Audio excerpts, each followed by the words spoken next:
Hi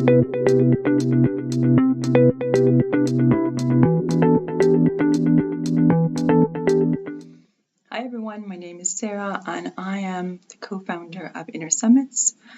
Today on Pathways to Calm, we're going to talk about attachment style and how we could kind of understand it in a way that's actually helpful and in a way that kind of allows us to build a bit of a trajectory to how to make changes around that. So let's think of attachment as a base camp in a mountain.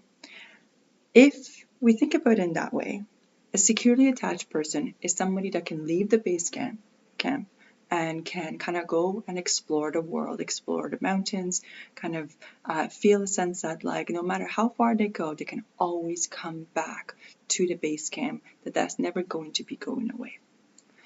On the flip side, an anxiously attached or an anxious style, I should say, is someone who feels like, they can kind of like step out of base camp, kind of climb a little bit, but they always have to watch back and look and to make sure that the base camp is there because they don't trust that that place is going to be welcoming or let them back in. They don't trust that it's not going to reject them. So they always have to have an eye on the base camp. Therefore, they can't go too far and they tend to cling on really, really tight to that base camp.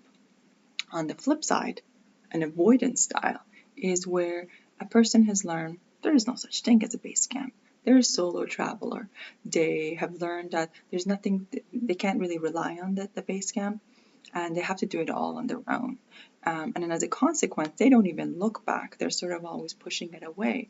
And yet at the same time, they're often feeling lonely or detached or disconnected, even though they long for it. Now, lastly, there's this thing called disorganized style. And disorganized style is basically a style where we kind of yo-yo between anxious and avoidant. So sometimes we kind of look back and like watch out and try to kind of find that base camp and anxiously hold on to it. At other times, we're like pushing it away, right? So there's a bit of like sort of that disorganized back and forth that's happening.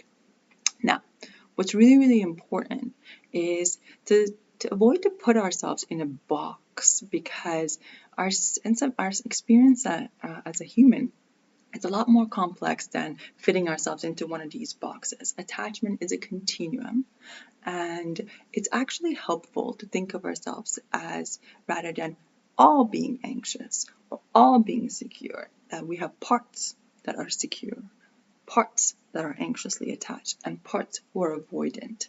And depending on what relationship we find ourselves in or what interaction we find ourselves in, those parts can get activated.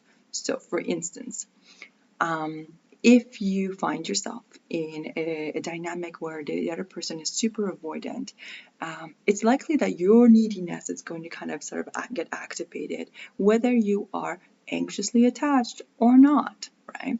And so it's kind of helpful, instead of sort of categorizing ourselves in these ways, to start to think about, oh, how much real estate does this part of me taking in this moment, in this dynamic, rather than I'm this or I'm that?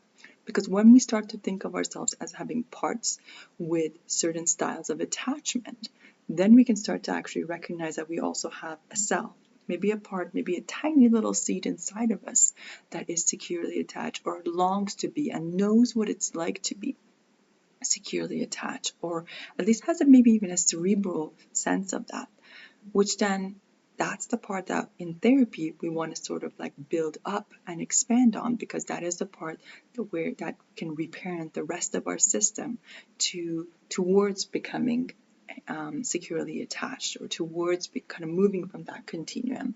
Attachment styles can change over time depending on the relationships that we're in, but the biggest predictor of that is actually less the outside relationship and more the relationship that we have with ourselves. So can we build an inner parent that can help guide the rest of our system so that basically we are our own base camp to which all the parts can kind of look and turn to, no matter what kind of relationships we're in.